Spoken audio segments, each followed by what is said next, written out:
What is up, everybody? It is Saturday and it is late night, and you know what time it is. It's time for your Smash podcast. So come along as we Carolina Smash and take you beyond.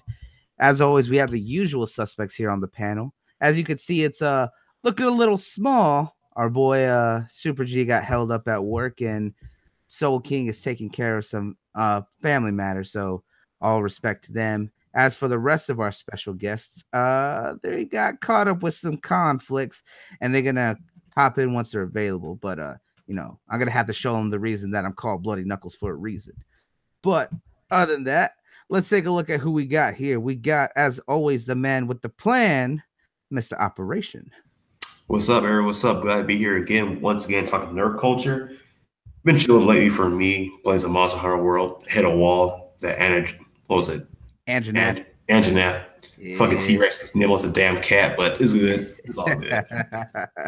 Yeah. And of course, we got the young man himself, one of the triple B's, Mr. Neth Lees.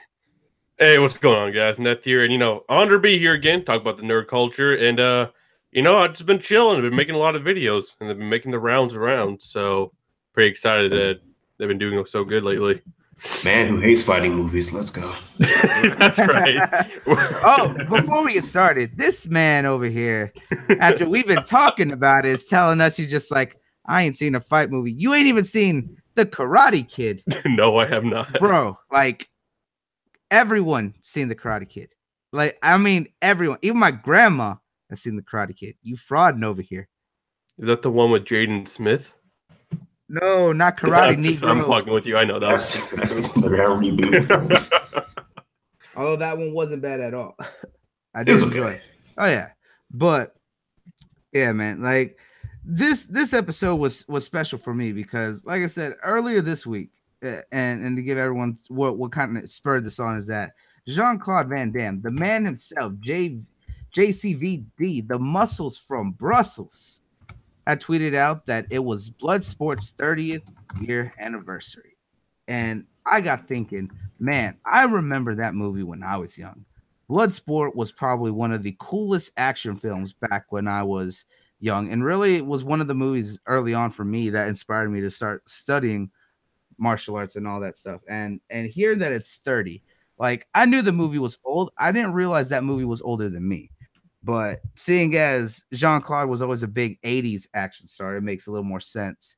But after I saw that, I went out myself and I sat down and rewatched that movie. And it is still a good movie. I could definitely see where it's a little bit more cheesy because you see the datedness of the 80s with the fight choreography. But it's still a movie that's still really great to this day. It's still very action-packed, still bloody. It's a lot. And it spurred me to watch so many old movies. Like, I saw so many Jackie Chan movies, some of Jet Li's old stuff, of course, Bruce Lee, watched more of Jean-Claude Van Damme's and just a bunch of others. And it's so great to see that era of movies again during that time, because during the 80s and 90s, that's all there was. Oh, hell. The meme master over here already pulling it up. That's what I was just thinking about as you were talking. I'll be honest, guys, like they were kind of wrote to me earlier. I don't watch karate movies. I just don't. Like, they never interested me. And I'm probably gonna get roasted a bit tonight. So let's move on. What else you got here, Bloody? Well, it's one of those things that it's just like for you as someone who doesn't have who's never had, what were some movies that you tried watching but you couldn't get into? I think my dad brought home like a karate movie. I don't even know what the hell it was called. I tried watching it and it was just boring. Like, I don't know. I don't really get into them. Like, every time I try to watch one, I just don't really like it. But then again, I do watch really shitty ones, because the last karate movie I watched, believe it or not, was a shitty Bruce Lee movie made by like the WWE.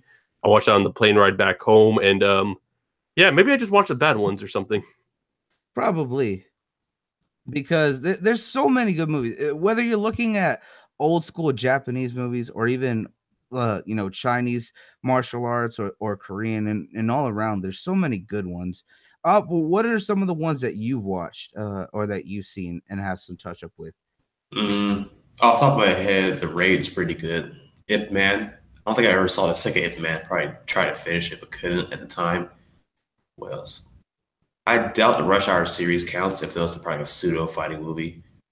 I mean, it does have its aspect. I mean, Yeah, it it's does. so heavily inspired with that, with Jackie Chan with that. Like, True. and you mentioned the Raid. Were you talking about the original one, the Korean one? Oh yeah, the Korean one definitely. Yeah, that movie.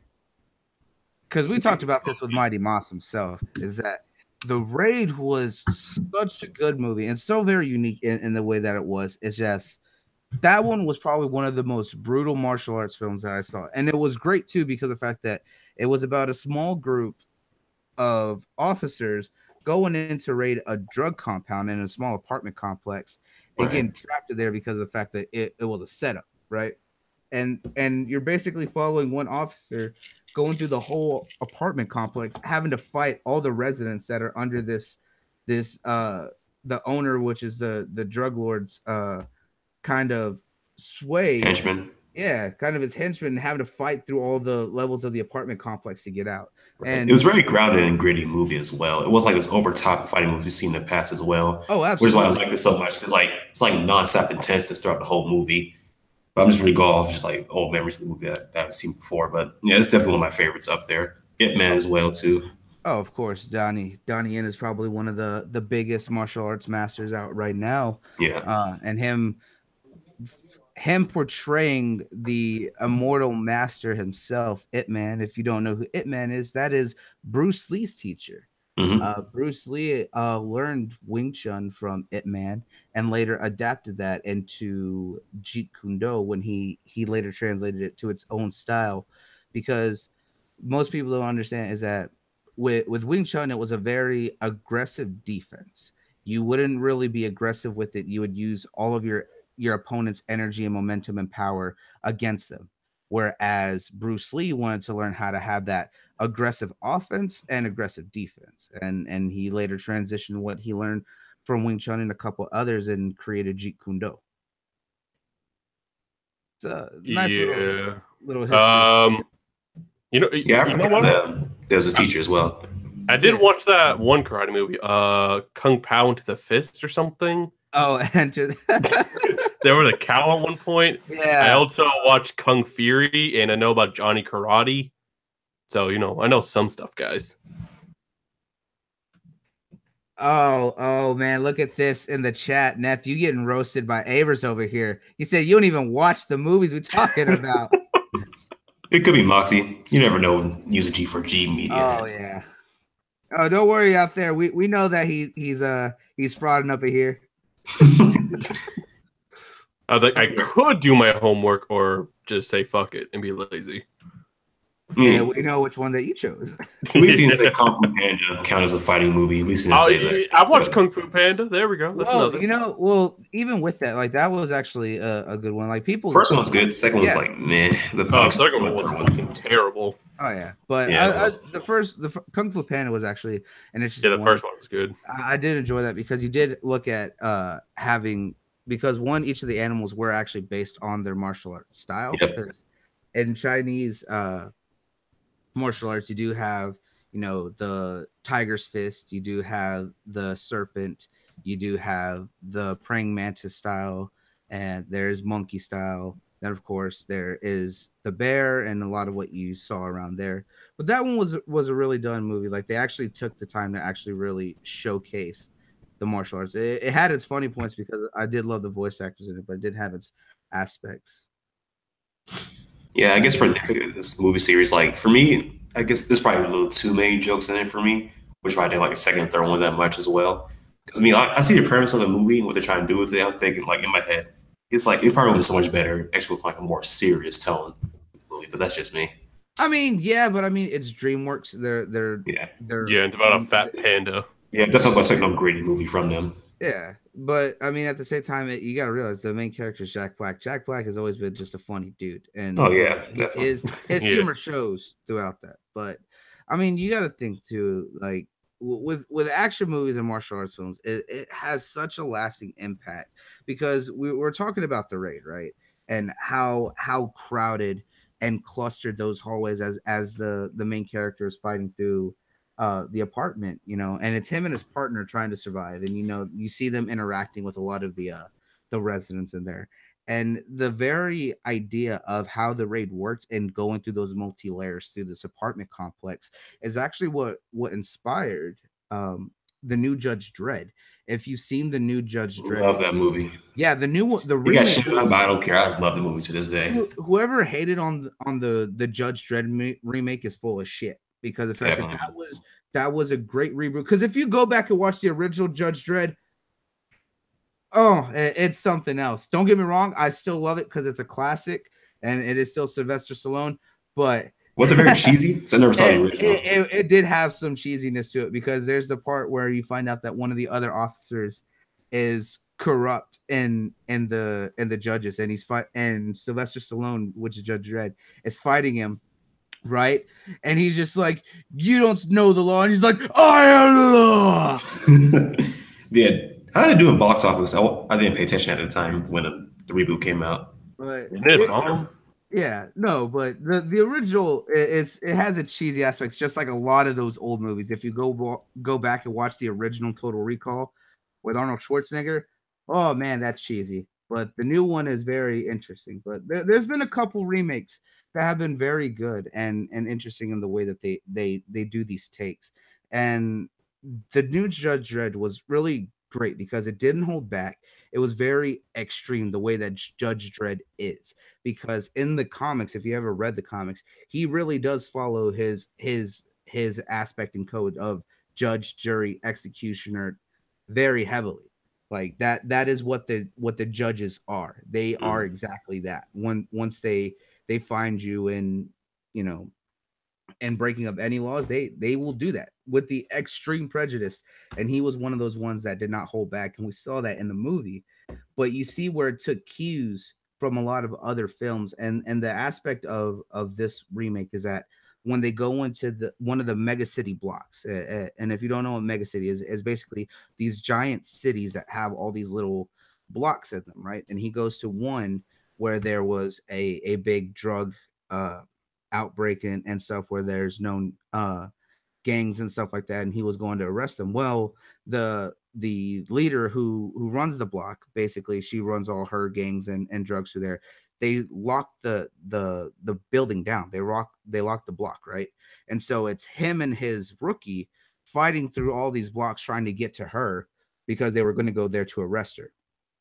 So you see them going through level fighting all these different gangs and all this craziness, and just very actiony, very cinematographic, and very visually appealing. And you see that just the very aspect of them being trapped in a building, having to fight all the way up to get to the head of the apartment complex, borrows heavily from the raid. Yeah. Quick idea. I just thought of something.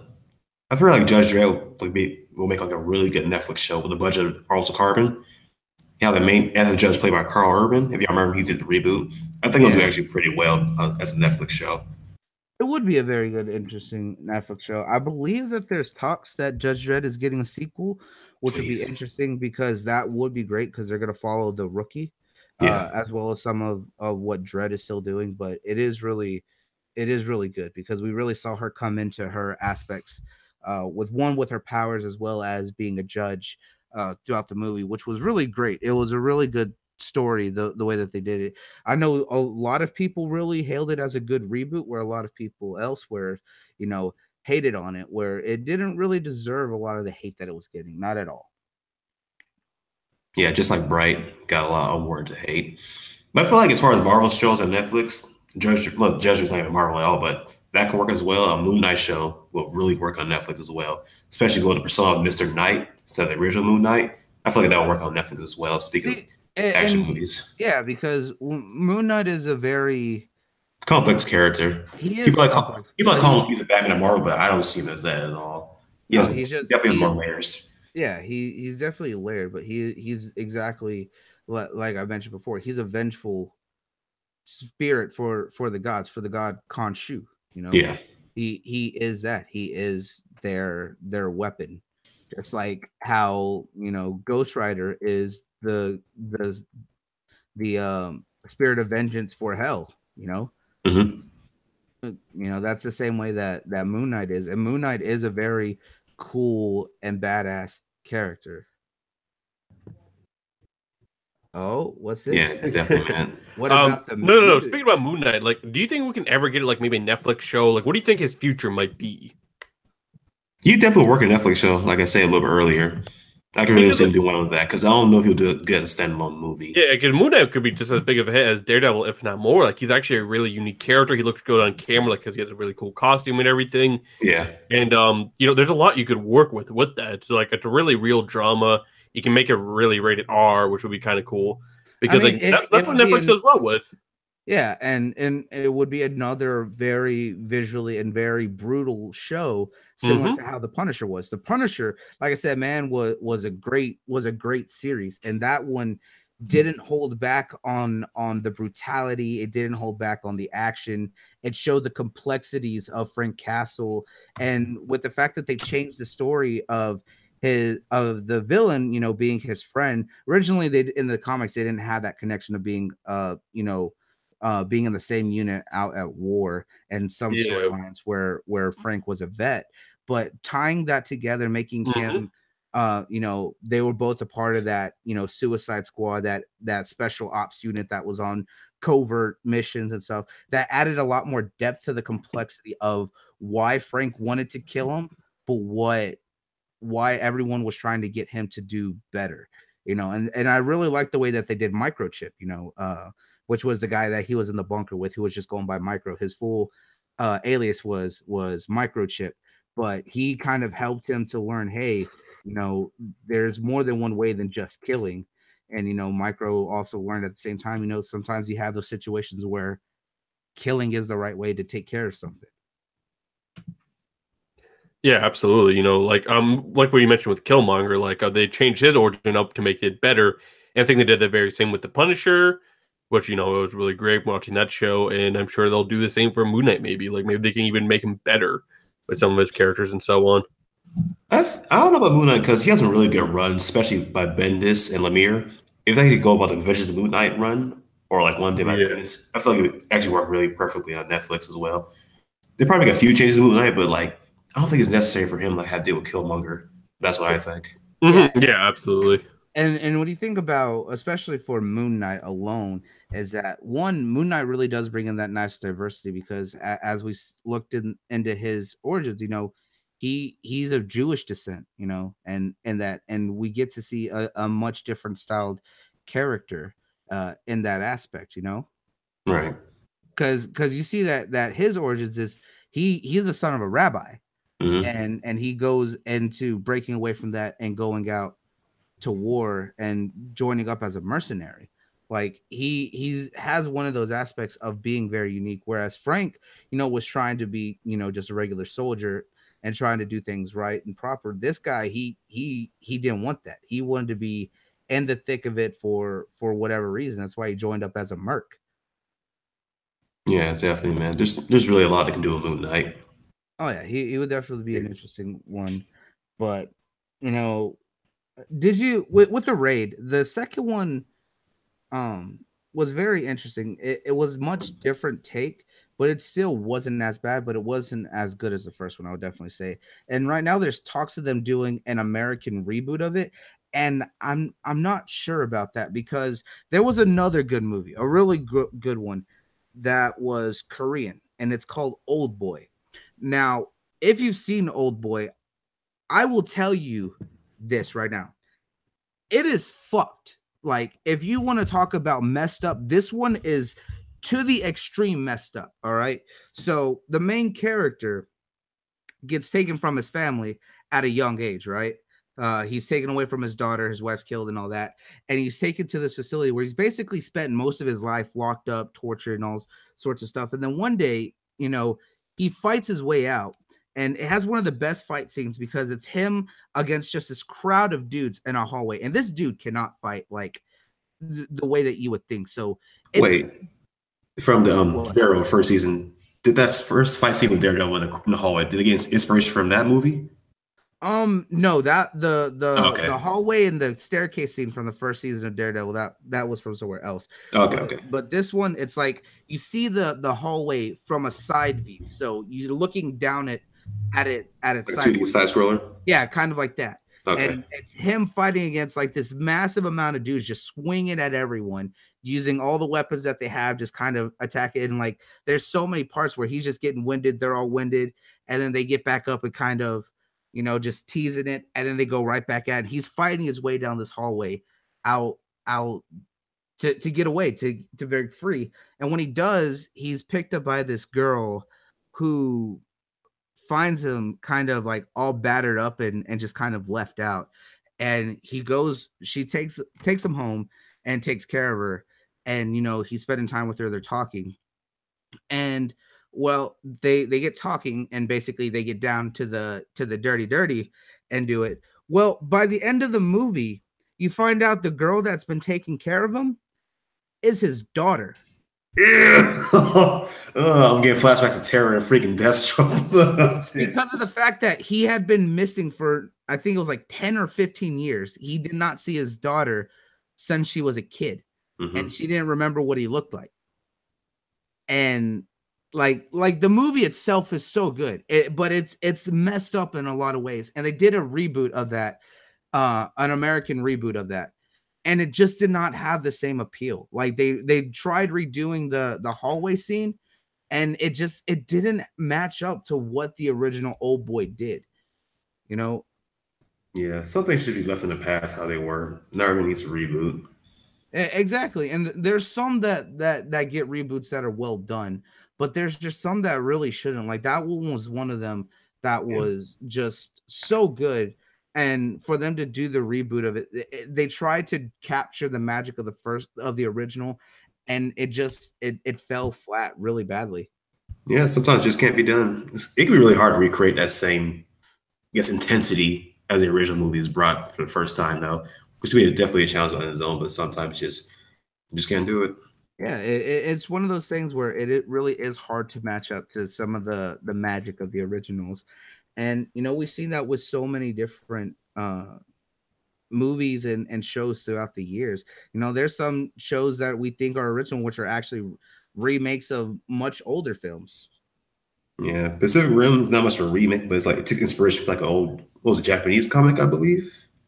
Manga. No, the inspiration for the Pacific Rim was based on the old kaiju movies of like the 50s and 60s. We're talking like Godzilla, old school Godzilla, Mothra, Rodan, King Gojira, all the old school kaiju movies, because we hadn't had really big kaiju movies in like the past 20 years. And they're about to fuck up this new one.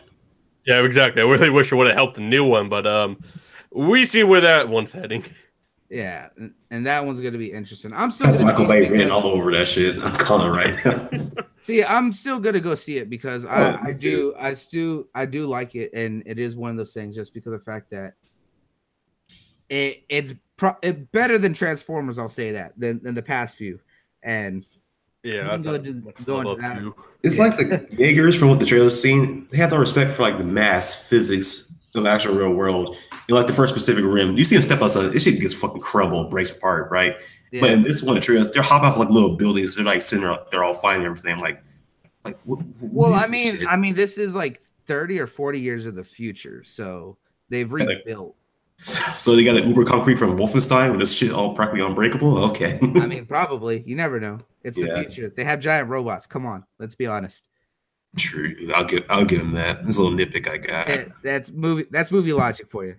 But like I said, with like that, because especially if you would go into that, but not to go too far out, is that we've seen like remakes of Godzilla in the past 20 years, and not all of them have been. Do not speak of Zilla. Yeah, no. Zilla. I actually like the 2014 one. I like the 2014 one. Yeah, the 2014 was good. A lot of people didn't. Had a lot of potential. That one, a lot of people didn't like it because it teased Godzilla.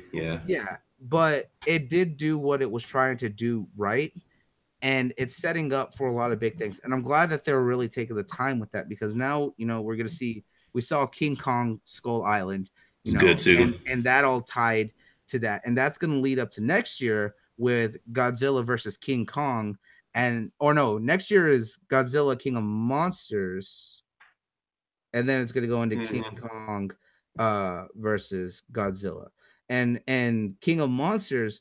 The synopsis right now is they're bringing all the old school back because of the fact that they're going to bring Mothra, Rodan, and then King Gojira. And King Gojira is probably my favorite out of Godzilla's like enemies because that's the giant 3-headed dragon. Mm-hmm. So as far as pacing, it's gonna work like the raid, like it's constantly building up to like the next big fight. I think that's how they're gonna do it with King of Monsters. Oh, definitely. I'm just glad that they're finally doing and they have people with the right vision to bring back the kaiju verse because the kaijus was one of my that was one of the ones that really affected me as a kid because I remember watching the old school Godzilla movies and just thinking, man, this is awesome. I had a bunch of Godzilla toys when I was growing up, man. Oh yeah, definitely, man. But as a young kid watching Godzilla movies, I couldn't do it. Even at a young age, that's how cheesy that shit was. I started laughing through the whole movie. I couldn't take it seriously. Man, y'all have no imagination. Right, there was like one Godzilla movie I saw. Neth already can't watch old movies because he's I don't know what's wrong with him, and you be like, man, I can't sit through this. And y'all have no sense of wonder. Like, let's be real, man. I saw a movie Godzilla got his tail and freaking rocket forward and kick someone. Like, come on, man. I can't take this shit seriously. Nah. I watched some of the fucking Godzilla movies, and I watched the original Godzilla versus King Kong, which was it was interesting. Yeah, because I mean, it's you're looking at a movie that's like 50 years old to be fair, but I mean, for what they were for their time, they were very interesting. They were great, and what they were trying to do, and enjoyable for the time. Which one do you think is worse, that freaking suits they're wearing or clay animation used back then for them? Oh yeah, definitely. But I mean, even still, the claymation, you got to think too how much dedication and time that to make that. Like that's where you got to really think about. Man, they put in a lot because there's very few studios that still do claymation, and the ones that do are very passionate about it. They do everything out of it. Like, one I think off the top of my head is like the Walls and Gromit. People who do that. Yeah, and they have that new movie called First Year or I can't remember what it was called. I saw a commercial for it at about the little dog in Little Island. Yeah, well, I know Wallace and Gromit, but the studio themselves are doing a new movie, and it's like about like cavemen playing soccer. And it was interesting because of the fact that like that studio does really great stuff, and I do love what they do. Oh yeah, I'll just always have appreciate for that type of animation. Yeah, cavemen playing soccer. I'll check it out. But going back to it, there's just so many movies and so many action stars that you could think of that really helped the martial arts of fighting genre. You have the more known ones. You have Jet Li, because Jet Li is probably one of the biggest, right there next to Jackie Chan. If you really want to go into it, Bruce Lee really brought it over here into America after he got, after he left Ip Man's training and came over to America. He really brought that forward into Hollywood, with all his movies, with Fist of the Dragon, or Enter the Dragon, and all that good stuff. With modern day, you have Donnie Yen, who's probably one of the biggest right now. As Mighty Moss talked about it, you have Crump, who has his own big fighting studio and does a lot of choreography. Then you have Jin Wei, who does the Ung Bak series. He's a really big martial artist right now. There's so many that you could see, and there's just so many eras, and even in martial arts, there's so many different ones that you could choose from that have. You have the ones that are more old school, especially if you look at Chinese martial arts films that are more mythical, going into old Chinese legends and stuff like that, and exploring that, whereas you have the ones that are more grounded and more modern, that are just phenomenal in their own right with the way that they do it from the choreography. I think you know, there was one that I was telling him that was probably one of my favorite dramas about that. That was really well done. And this goes out to Moss, right? Is that I was telling him about I Saw the Devil. And this one was a movie that was recommended to me by one of my old coworkers, right? And that guy was just as much of a movie nut as I was. And me and him would sit there and talk movies while we're working when I was working back as a mechanic. And he told me about this movie and I decided to check it out. And it was so mind-blowing and so good because of just how messed up it was. It was like 2.5 hours. And, you know, the movie goes on because and alone in the first 30 minutes, right? So the main character's wife is talking to him because he works as a Secret Service officer, right? And he was on an operation, and his wife is talking to him because, you know, she's on the side of the road. The car broke down, and she's waiting for the tow truck. Well, while she's talking to him, this guy shows up and kind of offers her a hand to pick her up, right? But, you know, she tells him, no, I already have someone coming in, and the dude walks away. Well, after she gets off the phone with her husband, she looks around and the dude's right there, and he breaks the window and kidnaps her because the dude actually turns out to be a serial killer.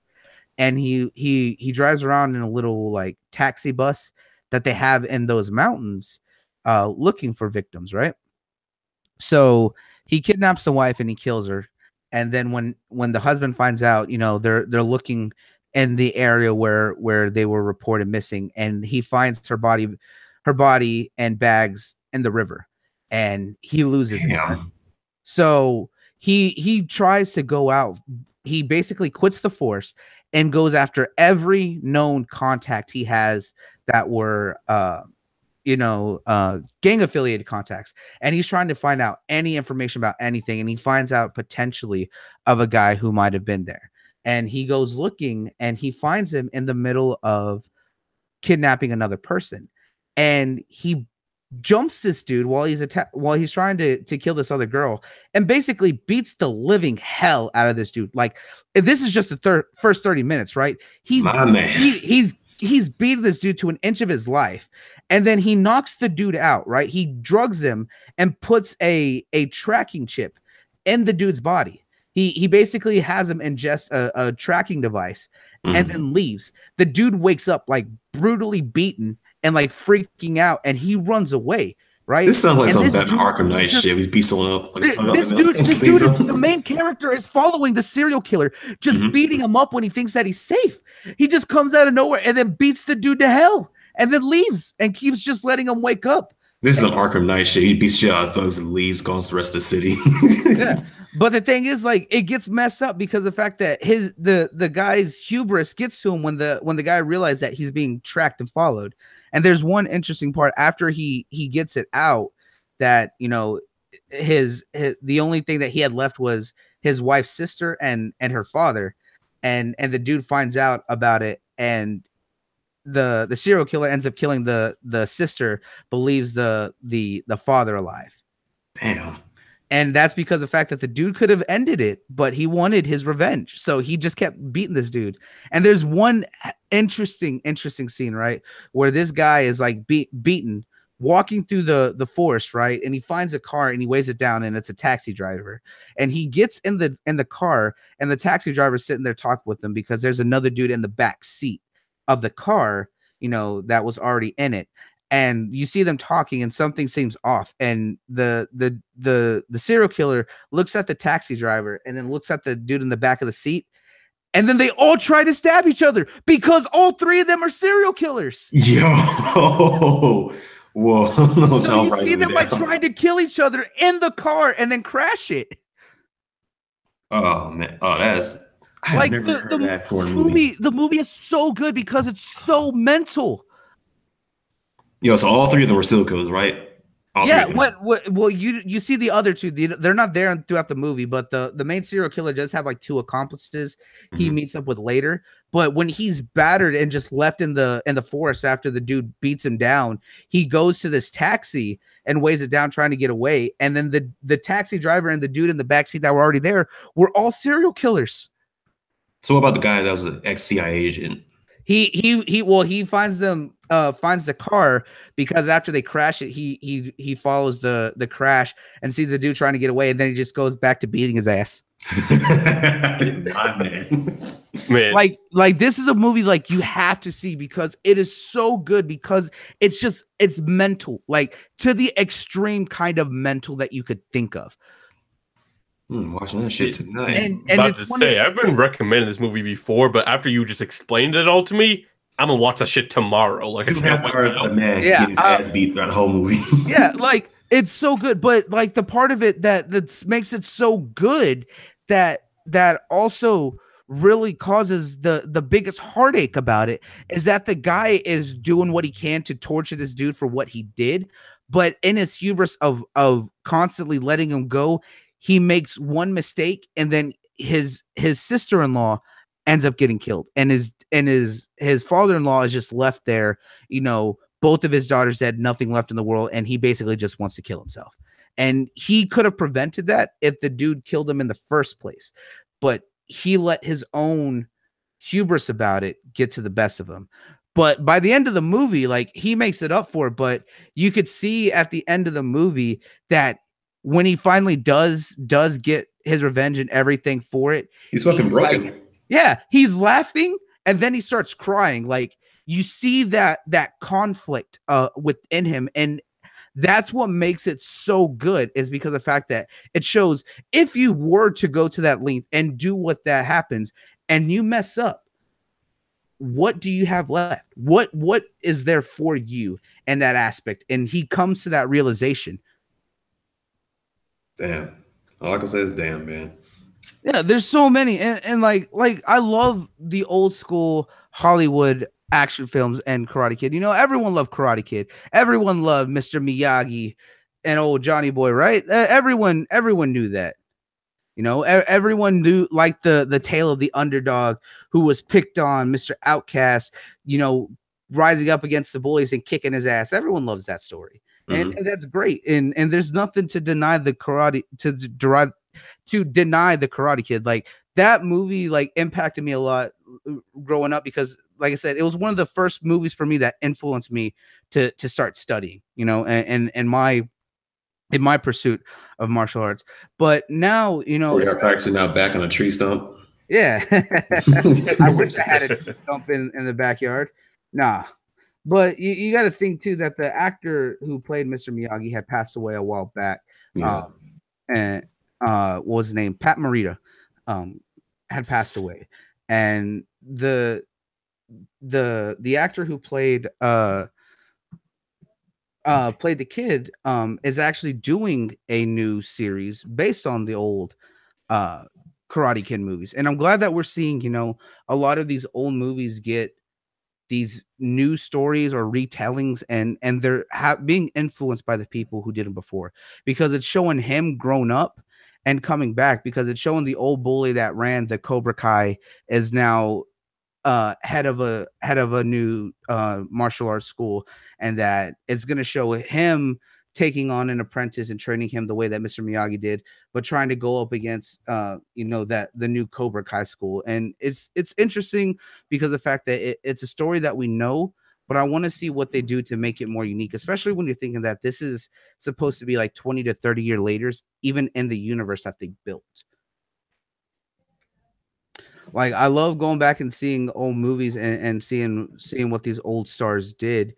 You know, of course, if you really want fighting movies or a bit of a sport movie, you know, you have Sylvester Stallone doing the old, you know, Rocky Balboa movies. You know, those were great movies growing up, and then seeing him kind of pick up with some of the biggest action stars from back then and now, as we've seen with you know, with the Expendables. And despite that, you could say that they're cheesy as all hell. They're cool. Exactly. They're literally a major nostalgia trip to those old school action films of the 80s, because you have literally every major action star from back then. You know, you had Bruce Willis, you have Arnold Schwarzenegger, you have Sylvester Stallone. It's basically their own version of the Avengers. In action, that's basically what it is. The Action Avengers. But it was great, and you got to see a lot of the new school fighters too. That they brought in Jet Li, they had Dolph Lundgren, they had Randy Orton. Of course, in the last one they brought in the queen bitch herself, Ronda Rousey. Yeah, there I was it thinking is. about her, but I couldn't say her name. Yeah, Ronda Rousey, and then of course they also brought in who is it? He was always with Robert Rodriguez. He did a lot of films. He played Was it a Transporter movie? no, not the Transporter movie. I'm trying to remember. Oh, I can't think of his name right now. I'm gonna. It's part of the cast, right? For Expendables. Yeah, Antonio Banderas. That's it. Okay, he was in it too. And he played Spy Kids, right? Yeah, he was. Yeah, him. Yeah, and that was still Robert Rodriguez, and that lets you know just how visually appealing and action that man can be across all ages. But see, and Antonio Banderas too was a really big action star way back in the day. And wait, there's gonna be a fourth Expendables apparently.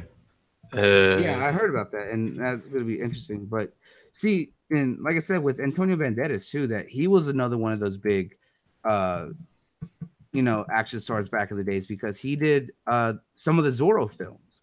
And if you don't know Zorro films, man, that was the Mexican or the Spanish superhero, our kind of man, because Zorro was something else. And Antonio Banderas played Zorro for years.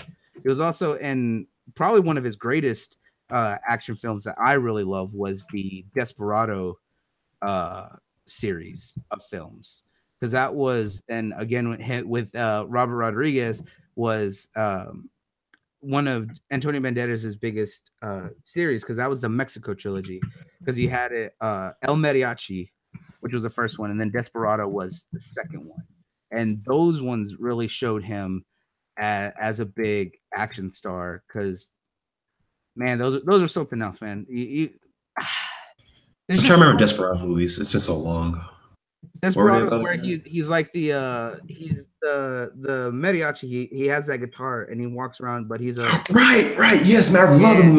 I can watch it again. When he opens the guitar, he has all the guns in there. Yeah. I gotta go back and watch that. Yeah, the mariachi, the Mexico trilogy.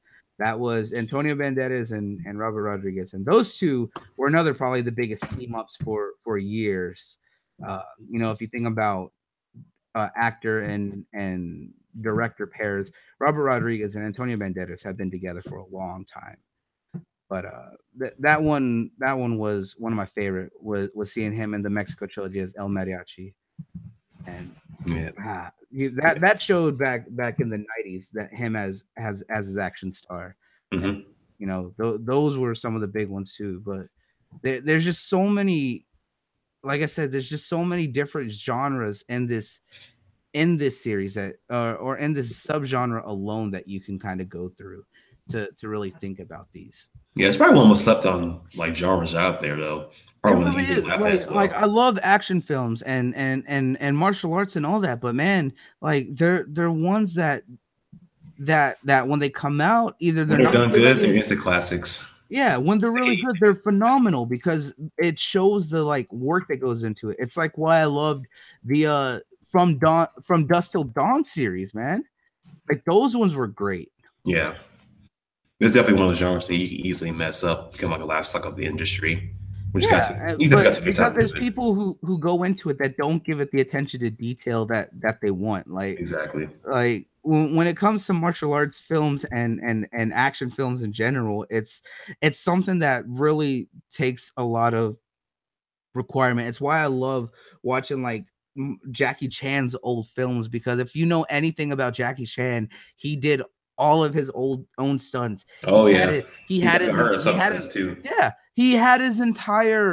an entire stunt studio made of people that he had his own stunt team to work on films with. And like every movie that he did back in the day, he has hurt himself because he is actually legitimately doing a lot of these stunts. Like we saw in Rumble to the Bronx was probably one of my earliest films that I saw Jackie Chan fight in.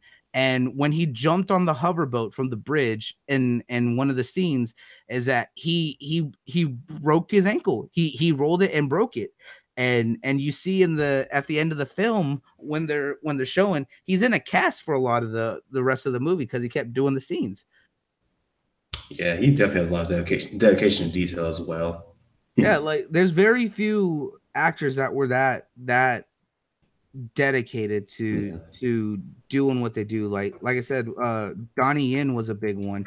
You know, he is an actual master in Wing Chun and a couple other fighting styles, just like Jackie Chan is, as well as Jet Li. They all have spent years studying different martial arts and are masters in their craft. And that's why I think Donnie Yen's Ip Man, because there's a couple different Ip Man films, but Donnie Yen's trilogy is probably one of the best because the way he portrays Ip Man is like the most recognizable to some of the stories and from people that were around him way back in the day, and that he actually knows that martial art that is one of his styles of choice. Mm-hmm. Yeah, but go back to Jackie Chan a little bit. I remember one of the first scenes in Rush Hour movies. I think was using the casino scene. If y'all remember that one, he like jumped and slid through like those little small, it's like a little small small metal gate they slid through. I don't know why, but as a child, I thought that little move was fascinating as well. Oh, when they're like when he jumped through the rails. Yeah, little rail box in the casino. Yeah. I can tell you how many times I tried to replicate that as a kid. I got hurt so many times. You know, because of that, I would do that a lot. So, you know, like those metal rails that have like the double. So you have the top bar and then they have the middle bar in the middle. Yep. I would always walk down those rails and I would grab the top bar and jump and try to swing myself and arc right through that middle bar. I've caught my leg or hit the back of my head so many times trying to do that. Yeah, back then kids just went outside. But like there's so many, and one of my favorite Jackie Chan movies, speaking about that, was the Tale of the Drunken Master. Like drunken boxing was probably one of my favorite fighting styles because it was always so unique. And seeing him in Legend of the Drunken Master was probably one of the greatest because one, it really showed his humor. Seeing that because of the fact that he really did get drunk for those scenes, and then just the choreography and the fight style, it was really great. Nephew, stop this. That fight was dope. Now's there we go. I can finally talk. Yeah, the Drunken Fist, Rock Lee, man. Let's go. Yeah, but real quick, Chris in the comment section says, personal opinion, Jackie Chan is better than Ip Man. How do y'all feel about that? Well, you gotta think too is that Ip Man. Well, it depends on what Chris is trying to say. There is that Ip Man is a legend in his own right, but they have much different styles. Is where Ip Man studied one form of Wing Chun. You know, Jackie Chan learned that, but he also learned others. You know, he learned drunken boxing. He learned a few different styles, but they were much different. And if they're talking about the movie, that was Donnie Yen that was portraying Ip Man. Mm-hmm. So it just depends on where they're coming from in that aspect of what they mean by Jackie Chan is better than Ip Man. Yeah, but like quick side topic. Do you remember those stick figure animations you used to watch like back then? All the different fighting styles. Watch those when you were little? Yeah, the old Flash animation fight videos. Yeah, I love those, man. I love those back in middle school and elementary. You know what? I've been silent this whole time because I just don't watch these films. But how about a topic like this? What do you guys think about traditional karate and kung fu type things inspired in anime? Like in the Rocky versus Gaara fight, there actually was some inspiration from, I think, karate movies. I know the Naruto versus Neji battle has like a scene that's directly from it, right? Exactly. There's been a few like there's been a few different scenes like that, and that's actually something good to bring up. Is that I love anime that try to portray that and do it very well. Those old school fighting styles, like we've seen that even in especially look at Cowboy Bebop. Like one of Spike's biggest fight styles was he studied Jeet Kune Do. That was his preferred fighting style. He was modeled well after Bruce Lee and the way that he fought. and old school Naruto, before like they went overboard with all the powers, when it was still very, based down, I loved watching it because it was heavily martial arts style, especially when you look at a lot of Rock Lee's fights, especially versus Gaara. That was one of the best. And then seeing the Neji and Naruto battle, I love that because Neji was very, very hand to hand. And I can't remember, I believe he was based around Kempo, because he used a lot of the chi blocking techniques, where that didn't affect Naruto much back then. That was what his fighting style was, is that he would there was an old fighting style that taught where when you would strike a certain pressure point, you would block someone's chi or their energy to allow them to be able to move or do anything. And I think that's why watching Neji's fights were always so cool, especially when he did the 100-point what was it called? 100-point 10 Taichi 10 something gram 64 palms. What time are actually? Yeah, that's the one. And that's where he would basically hit every major chi point in the body. Yeah, I spammed that move back in like what was it, Naruto, Rise of the Ninja, or Broken Bond. Wherever I play Neji, that's the only thing I use on everybody. Yeah, and that's something that sucks that hasn't really been we haven't really seen in a lot of animes today, is that there is no traditional fighting. There was no traditional really any of the stuff that really made some of the older things shine. They're really going for these over the top battles, as most of them as well. I mean, it's cool for ones that it fits with, like Hero Academia. It would make sense to have some of those older fighting styles in an anime, unless you bring a character like that. But like other animes, like I feel like One Piece, it can actually benefit them a lot more if they use it. Yeah, and that's why, like, if you look at animes like Samurai Champloo, because they go with traditional style swordsmanship. That's why I love that one. If you really want to, even Afro Samurai did it right because of their attention to old swordsmanship about that, and it was very unique in the way that Afro was used his blade. That was very a modernized and unique take on swordsmanship. It sucks that we're not seeing that, because especially if you look at things like Dragon Ball. All right, everyone can say what they want. I say Dragon Ball. Yeah, if you go back to the old school days of the original Dragon Ball, it was about technique. When they were fighting, everyone had their own martial arts style, and it was built on that aspect. Yeah, they had the Kamehameha and all some of those abilities back then, but that was based on using their energy and a lot of things, but it was still about the martial arts itself. It wasn't until we started coming into Z that we really started moving into that over the top battles with the introduction of Raditz and then the Saiyan Saga and everything else, that they really focused on, well, it's not about the martial arts anymore, it's about the powers. The thing is, it could have worked even in the Z Saga as well if they'd done it correctly, but they just want to like dumb it down, go reach over the top battles, which is okay. Like some actually pretty good, especially in Frieza and a few scenes in the cells.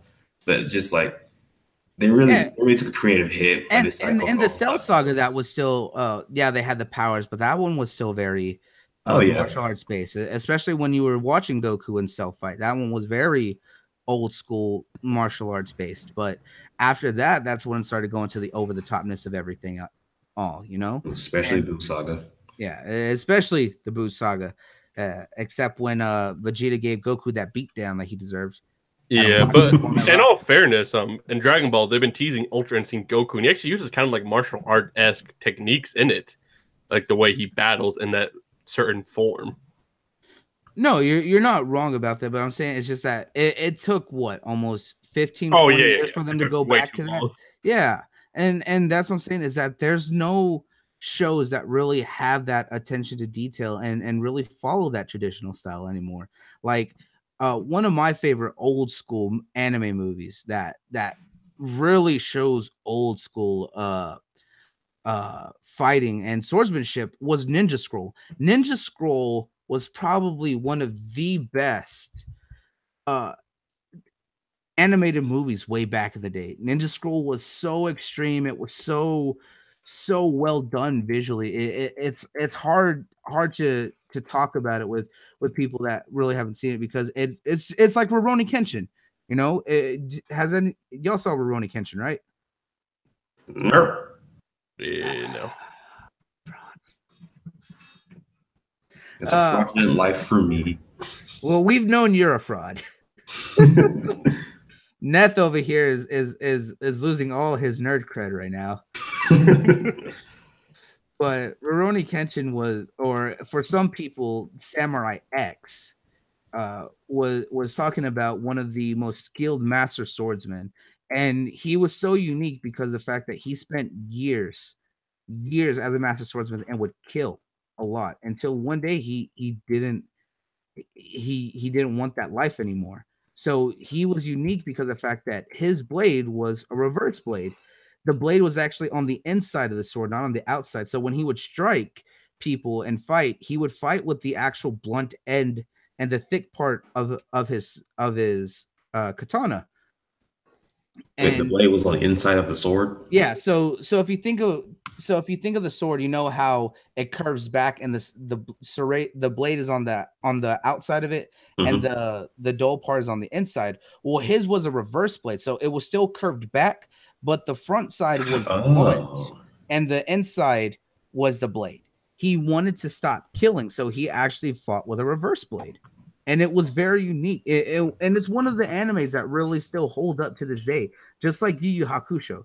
Like Yu Yu Hakusho still has a lot of aspects of where they show a lot of old school martial arts. They have that supernatural element in it. But Yu Yu Hakusho, despite, the only thing that doesn't hold up is some of the visuals, but that's just rough old 80s animation. But besides that, the story, the acting, and everything else, the fights still hold up to this day. There's very few that are like that can hold up to this day.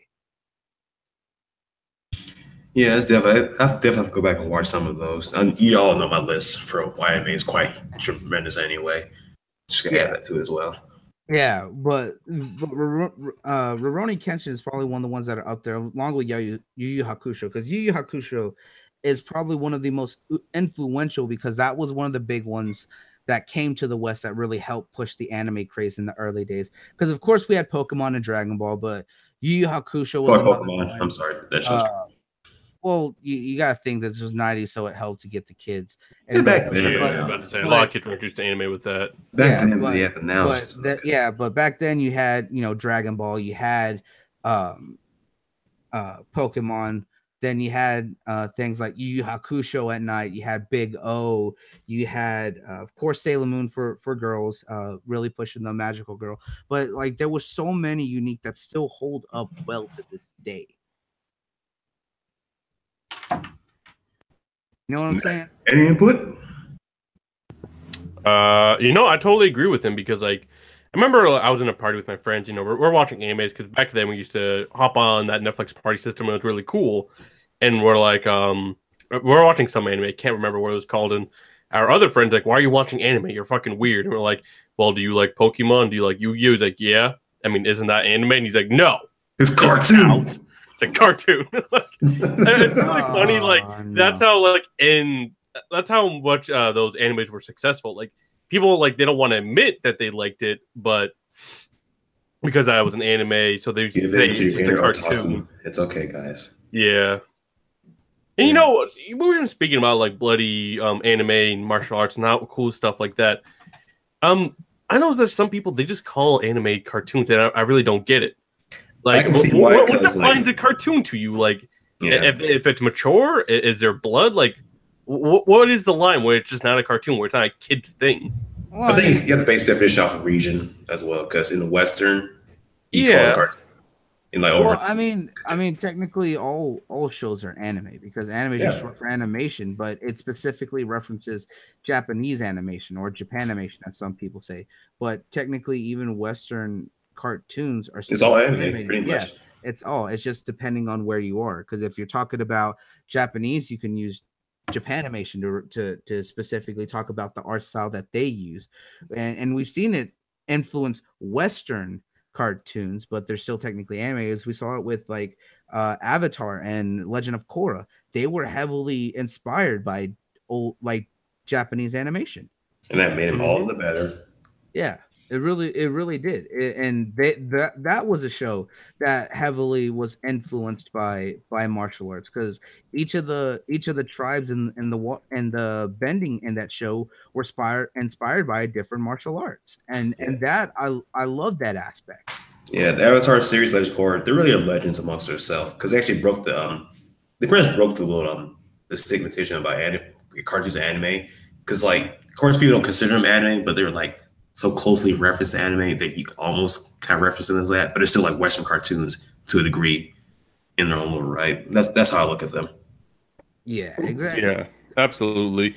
But like, I don't like it when people say like, let's just say you're talking about anime in a party, and they're like, "Why are you watching cartoons? They're all cartoons." Like, at the end of the day, I don't get why you're bothering to put people down for watching something that is anime. Because some of the best works are in anime. I'm sorry, like the best action scenes are in anime to me.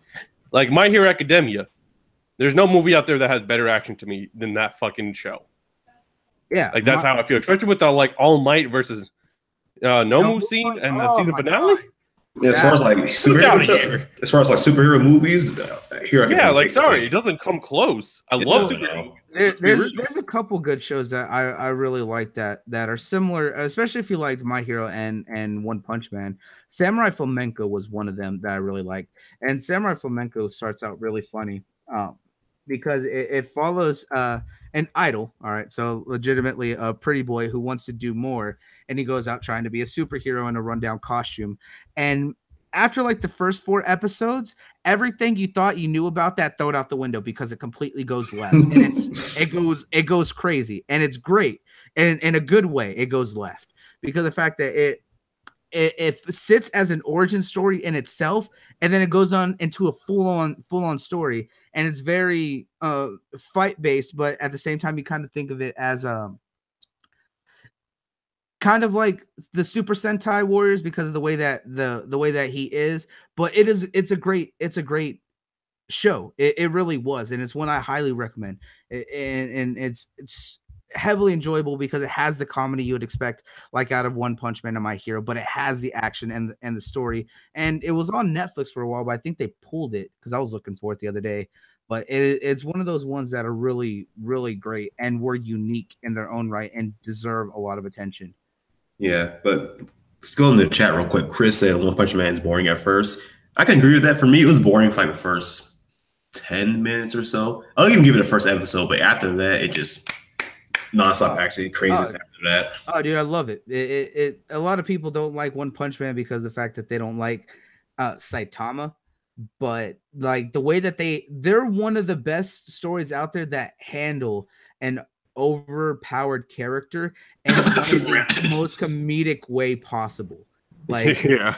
What happens when you're the top of the top? You get bored. So you want that challenge, and he wants that, but can't get that satisfaction anymore. So he's just like, and so he lives a very mundane life. Yeah, because we all know Saitama, he's a pretty bland character, but it's the world around him, the characters mix of anime is so interesting to watch. If that world didn't have as much depth as it does, it would be a flop instantly. Yeah, instead of trying to use bullshit to like make him like weak or anything, they just show like no matter what, he's gonna just overcome the challenge with like a few punches. And we're still trying to figure out his minimum effort. Yeah, and he's just like, well, that was boring. Like the mosquito lady that completely fucked up Genos, and then he's just like, he just slapped her.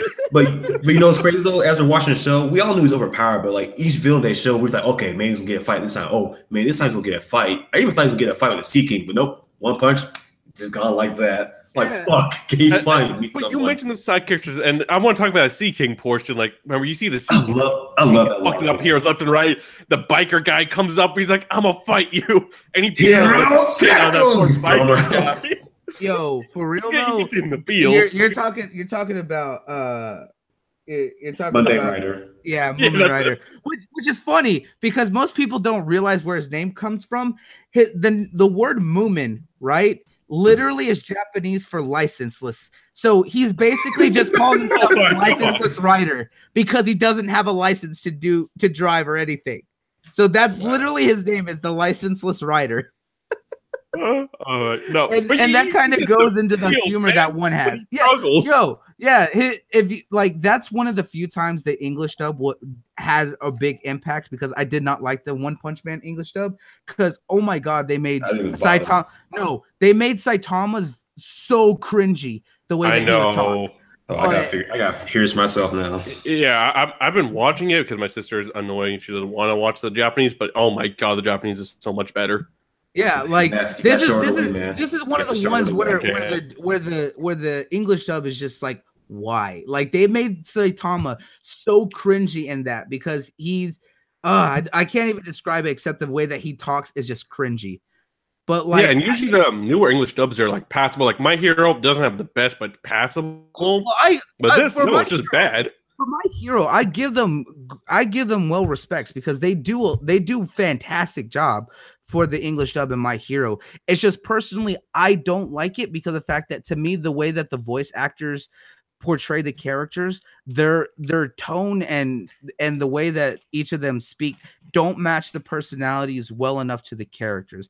Like Great Boy, they gave him a lisp and it sounds really weird because he doesn't have that at all.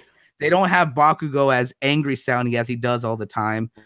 But Kirishima, matches well. Todoroki, I enjoy, and some of the other heroes I could say, but there's like some that are just like, why? Like if you see Recovery Girl in a lot of the scenes, that's a sweet old lady. They have her talking like she's a middle-aged woman. No. This is a woman that's like in her 80s, all right? If she don't sound like a grandma, there's something wrong. Yeah, I just heard the dub for Saitama. I was through my phone. Yeah, I'm telling you, it's cringy. Yeah, it is. But the scene with Moomin Rider fighting Sea King, that English was probably one of the best. That was so good.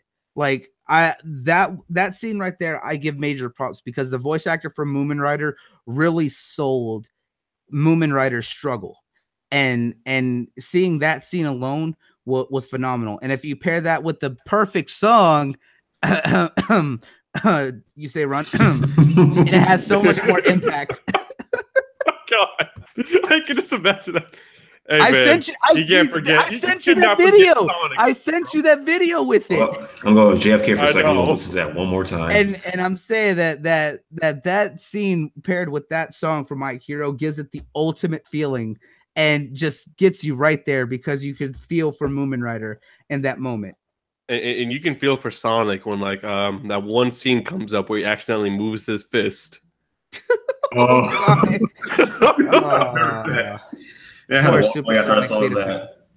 Supersonic speeder sound. That the name alone is stupid, but I think, man, I give one so much credit is that the way he names his characters is a joke in and of itself, and I love it.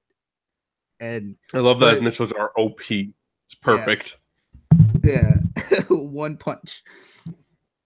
But man, the way he names everyone is great. Like, especially if you look at some of the A-class heroes. What's that one that breaks out of jail? Putty Princess or whatever. Yes. Yes.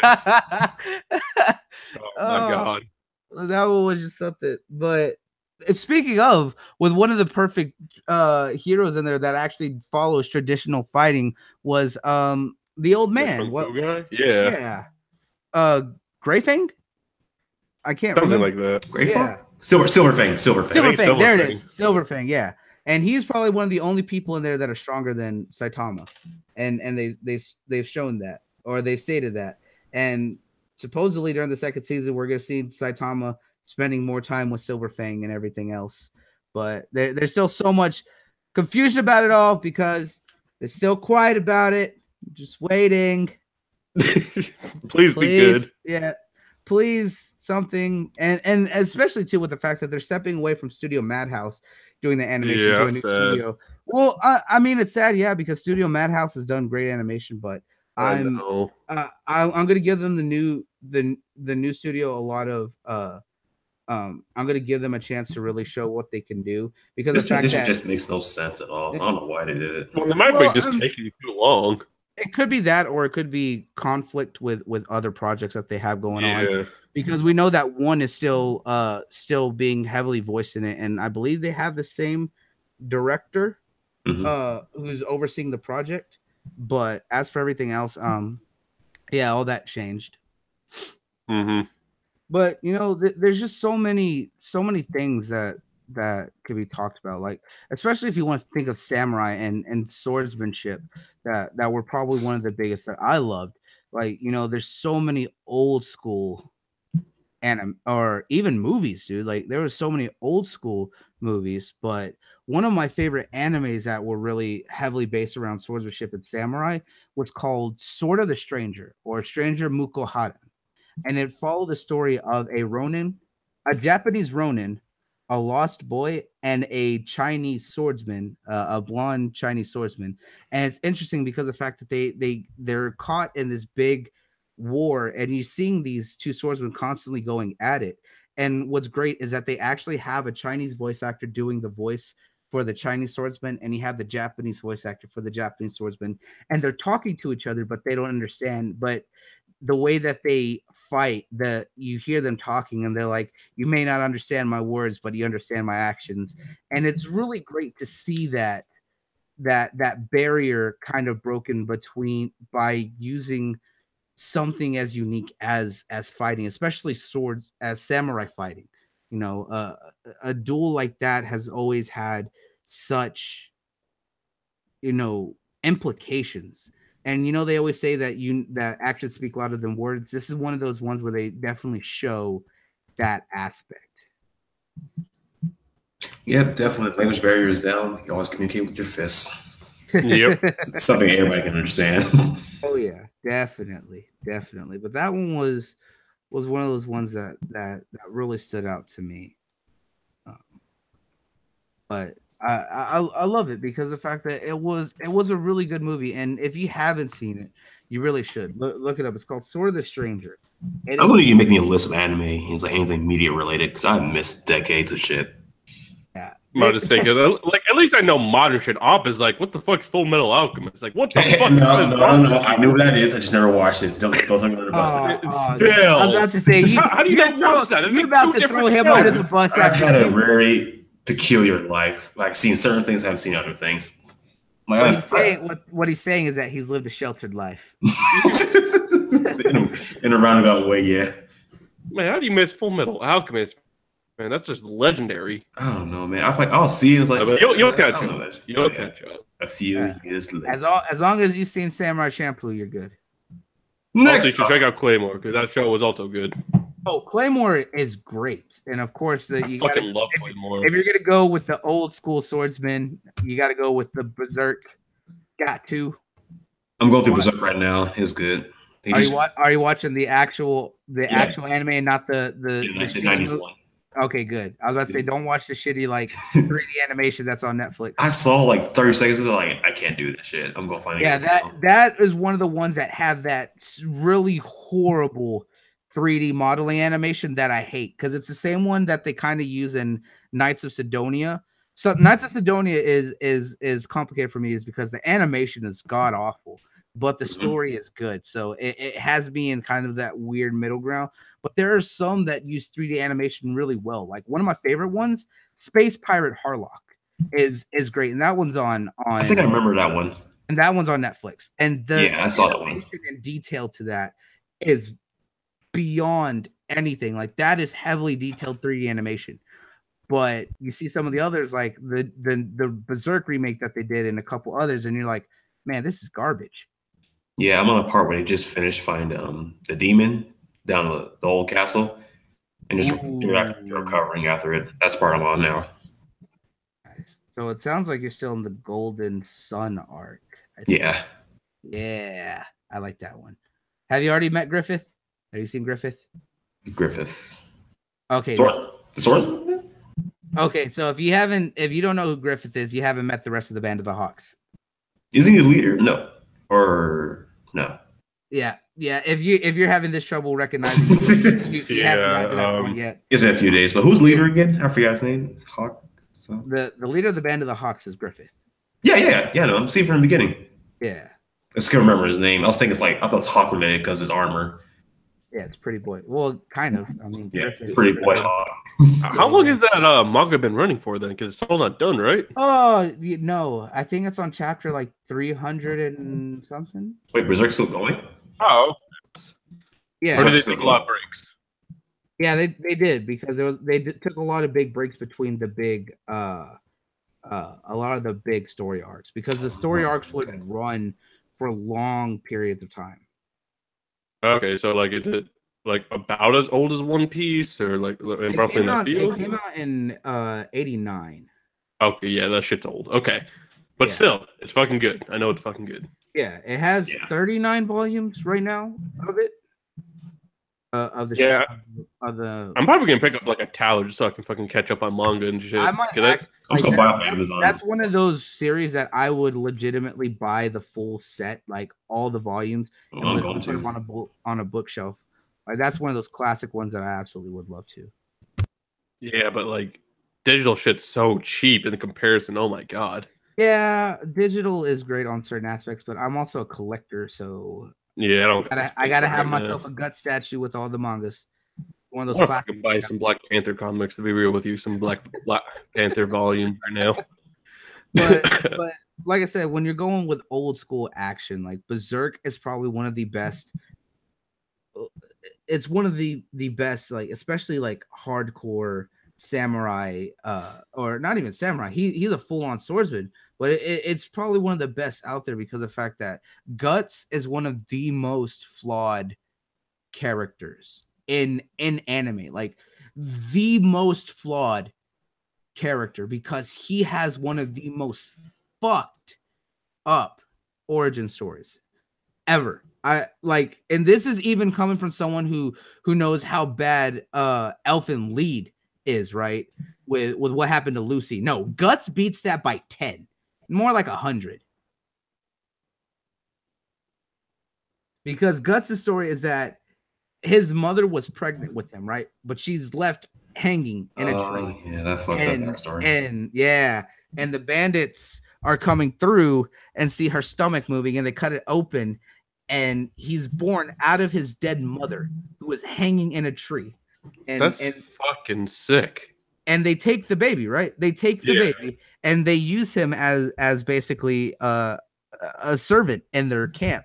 Well, by the time he turns 10, I believe it was, he's called into the head of the bandits that are holding him and raped. Yeah, they didn't show that in anime yet. Yep, but he's raped by the leader of the bandits, and then he's passed around to everyone in the camp. And he suffers through that for a couple of years before while they're training him, right? And he finally picks up a sword and basically kills all the bandits in the camp and escapes. And basically goes on to be a great swordsman because of the fact that from the manga or the actual show? From the manga. I believe they talk about the original show. Oh, because they depicted it differently in the show. Yeah, but the show has a little more sense compared to the manga. Like the manga goes hard, man. Yeah, the show is. But the show doesn't hold back on a lot of things, but there are certain ones that they do. But yeah, he in his origin is he was raped by the entire camp, and he gets a sword and kills the bandits and escapes as a young kid. And as he grows up, he's wandered on his own and becomes such a skilled swordsman that he's nearly undefeatable. And he goes into these crazy battles because he wants to die. Like there's a reason he does. He's as intense as he is. And by the time he's older, he has a massive bastard sword that's like twice his size. And he wields it like it's nothing because he can swing it around. And he's skilled with this thing. And he does this for a while until he's picked up and meets Griffith. And Griffith says, I like you. I want you to, he wants him to join the Band of the Hawks, but he has never trusted any group until he spends a little bit of time with them and realizes, okay, I'll join you. And then one day Griffith is kidnapped and you're spoiling for me now. You're spoiling. Well, when that happens, you're going to understand why later they call him the 100-Man Slayer. I will say that. When does he get the Berserk armor, though? Does he get an anime or? Yes, that's in the second saga. In the second version. Okay. because you're gonna see him get the black swordsman armor or the berserk armor as it's called. But that's when he gets the black swordsman armor, you'll know. But yeah, True. There's so much to that could be done. Yeah, but shit, man, it's like 11 o'clock. Do we have any final thoughts on today's episode? Oh man, there's just so much to best action flick y'all can think of. Yeah. Best action flick. That's hard. Yeah, like I said, man, I've talked about movies from every genre and all over the place. It's hard to choose one specifically. I'd say Bloody Knuckles backpacked us today. Like I was silent for like 90% of this. Operation was trying. Bloody, he was in depth. He's a man that just knows. Just like that Star Wars. He's a cultured man. That's what he says. He's a very cultured man. Just like that Star Wars special, but not as terrible as the Christmas one. Oh my god. Yeah. Well, you know what? You guys want to talk about? I think we're about a month away, maybe a little bit more. But you want to talk about Dragon Ball Super leaving? Because it is already March. Yeah, we don't have too much time left. 3 weeks left of it, isn't it? The 21st or the 24th is the last episode, right? Yeah, it's coming to a close. I mean, I know what they're doing really for the movie, and they're going to probably come back stronger than ever. But my still, it's hard. With all, fuck you. But with, for all the trash we talk about and how much Soul King rants on it, it's still Dragon Ball to me. No, I mean, I'm gonna miss it's Dragon Ball. Like, I mean, it's one of those things that's hard to say. Yeah, we could talk bad about it, but it's been like that since the damn 90s. Exactly. When I compare things, I always compare it to like what his predecessor was, and to me, Dragon Ball never had a good story anyway. So it was always kind of shitty, but like it just has action that just has me interested. I don't know what it is. Dragon Ball like the story, but after that, they just focus on other things. The animation could have been better, but I mean, it had good shit. But like, you also got to think that the reason the animation back in the days of it was rushed. Well, it's not even that it was rushed. It was 5 different studios working on a different episode. Yeah, exactly. Yeah. But because they were trying to get it out, and they didn't do their pre-work. Yeah. But it proved Dragon Ball Super proved that Dragon Ball is very relevant. It can be successful. You know what? I hope Dragon Ball has a bright future. See, they have good stories that they could do. They just squandered them. Like you saw it in some of the movies, and Battle of the Gods really showed that off. Resurrection of F is it's Frieza coming back. Frieza's never gonna die. Dude comes back. It was that one was a bit iffy, but I gotta give him credit. I like the Goku Blackhawk. Like I like that. The Goku Black saga was phenomenal. Like it really was. Goku Black was probably one of the most compelling villains with him and Zamasu. It was like back in Dragon Ball Z. That's how fucking good it was. I mean, yeah, there was bullshit at the end with the Trunks fucking super sword, but still. Yeah. Fucking Genki Dama sword! Biggest cop out ever. The manga handled that very well. I hope Toritar, like Soul King says, helps out with the anime more in the future. Because I really like his ideas. Well, I think after this, Toritar was supposed to be taken over. I think it's so too. Yeah, because we know that they've stated that they might bring it back in 2019. Of course, the show that's taking the time slot for Super, the last time it did come on, did run for over 100 episodes, which is almost 2 years. So honestly, we might not be seeing anything more for Super until probably about 2020 when it does come back, because there's still one arc left. Because we do know when it ends, it's supposed to end right at the last episode of Z, where they're in the tournament where they meet Oob. And we know that they're setting the rumor is anyway that they're setting up for Oob's movie with the 2018 movie that's supposed to be coming out that we've heard talks of. Did Oob originate from GT or was he before GT? No, he was from Z. Right before. Okay. Oob was introduced in literally the last episode of Z, and that's when he flies off with Oob to go train him and says, "Bye, everyone." He's officially in the manga and everything too. Yeah. Okay, cool. But they also were talking about how like this might have to do with the original Super Saiyan God, the movie. So like I don't know, it sounds very interesting with the way they're going about with the movie. And I gotta be honest, like I don't know, you guys haven't seen the new episode of Dragon Ball Super, but the preview for next week looks fucking phenomenal. Like I'm gonna tell you right now, this has like fucking Frieza vibes to me with the shit going on here. All I know is I'm excited, but last episode, man, got to give it out to the boy. Man, you got to share my screen. Like, look at this shit. You got to give it up to the boy G. The boy Vegeta went out like a champ. Yu Hakusho, man, I think he's coming back for the last episode or some shit. This shit looks legit right here. Oh yeah, definitely looks good. Definitely looking Yeah, forward. the episode's gonna be fucking lit. Like as soon as the episode ends, I'm just booting up this episode as soon as this podcast ends. But that's next week. That's one that just came out. But still. Yeah. But like I said, we got like 2 or 3 weeks left because this one was 129 because it's supposed to be 131's the last episode, right? Yeah, 131, 132. It's very close. Yeah, so I thought it was 131 because if so, that would mean that 17th is the last one. Unless they skip another week, but yeah, they might. But I'm gonna miss the show. I'll be honest. But I will also say, as soon as the show's over, I'm gonna immediately cancel my Verve subscription, get rid of that shit, buy some Game Pass. Yeah, get rid of that trash. You should have got rid of it a long time ago because you could just watch it on YouTube like the rest of us. They always find it. They always find it. I still watch it on YouTube sometimes. Like, why do I even pay for Verve? That's what I do. That's what I'm about to do as soon as this podcast ends. Go right to YouTube.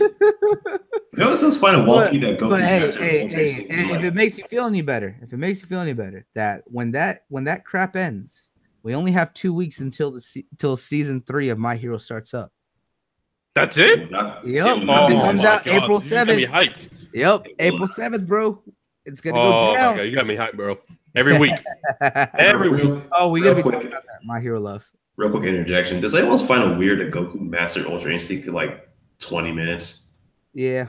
No, it's like when you're watching the episode, it makes sense how he did it, though. Okay. But 20 minutes. So they're gonna explain it. Yeah. Vegeta has a very good scene in it. That's all I'll say. Okay. Well, we're gonna have to see how this plays out. Yeah. We're gonna have to see how this goes. Nothing will beat Toppo getting his ass laid out. I was waiting for that the entire saga. Well, the whole tournament saga. Man, I gotta say, like, I love 17, but Vegeta might have been the MVP just for doing that. Like, that's fucking huge for Universe 7 when he took that dude out. Yeah. Toppo was a danger, bro. Oh, he was definitely a danger. Toppo and Jiren? No, that would have been over. Bro, he laid that mustache out, and the boy G called it. He called it that he was gonna lay that mustache out. He took a mustache out. That shit on the wall, bro. They were gonna knock each other out, but no. But Vegeta was the MVP there. Yeah, like that just goes to show how strong the God Key is with Vegeta and Goku. When the fact that he can destroy and go through destruction energy. Yeah, definitely. He took that mustache, mounted that shit on the wall after that. Hey, man. It's a trophy from the war. I think Goku might have Jiren on the ropes. I'm just saying, gotta watch that fucking episode. We're gonna find out. So it is good. It's good. At the end. And it was a good talk, man. Like it got me hyped to be able to reminisce about a lot of these old school things, man. Like I said, with hearing just how old a lot of these movies, especially action films and martial arts films are, it got me reminiscing really, really big on a lot of what I saw growing up. So I think we're gonna have to say for the week that Neth is the fraud and gonna hold this L. Yeah. I'll graciously accept this one, boys. Yeah. Didn't have nothing, but what you got going on, Neth? You got anything coming up, bud? Now you want to tell? Yeah. I just said I made some new videos really recently, and they did really well. But they were a bit negative, a bit truthful about how I feel about Microsoft lately, how I think why people are thinking that way of criticizing them lately. But I do have a positive video coming, guys. I'm still an Xbot at heart. And just watch out for that. Should be out here in the next few days. Oh yeah, no one's questioning you. See, true fans are critical of what they love and what they do. Like if you will follow things blindly, you're not a fan. If you can't pick out the flaws of it and still show why you love it, but know where it's messed up, then your opinion is going to be biased and not needed because of the fact that you won't admit to any faults. Exactly. Last thing we need is be apathetic fanboys, just accepting everything they do. Because at that point, the brand's just going to suffer. Yeah, because if Microsoft wants to be like a company that takes criticisms and really hold true to their fans, then you're going to have to say how you really feel. Because if you just blindly accept whatever they give you, then they don't know how to improve. Exactly. That is what it is. Exactly. Factual. 100% factual. But of course, your link to your channel is down below, so everyone definitely go to check him out and give him some love. And Op, what you got going on? You gonna be doing anything? We watched Dragon Ball Super after this podcast. I know that. Oh, then we'll go back to struggling in Monster Hunter World with Anjanath. Anjanath. Anjanath, yeah. I know Yeah. I'm gonna be streaming some Monster Hunter. Fucking bootleg ass T-Rex. Fire breathing T-Rex. Oh, I hate that. I hate that fucking move so much because he gets clips me and then I'll just get insta kill. Like, oh, I gotta start over again. Yeah, that it sucks.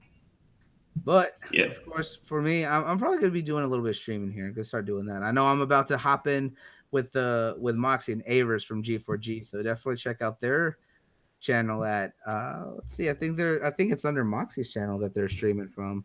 But definitely go and check Mixer that channel out. or YouTube? Yeah, their Mixer channel, mixer.com/G4G.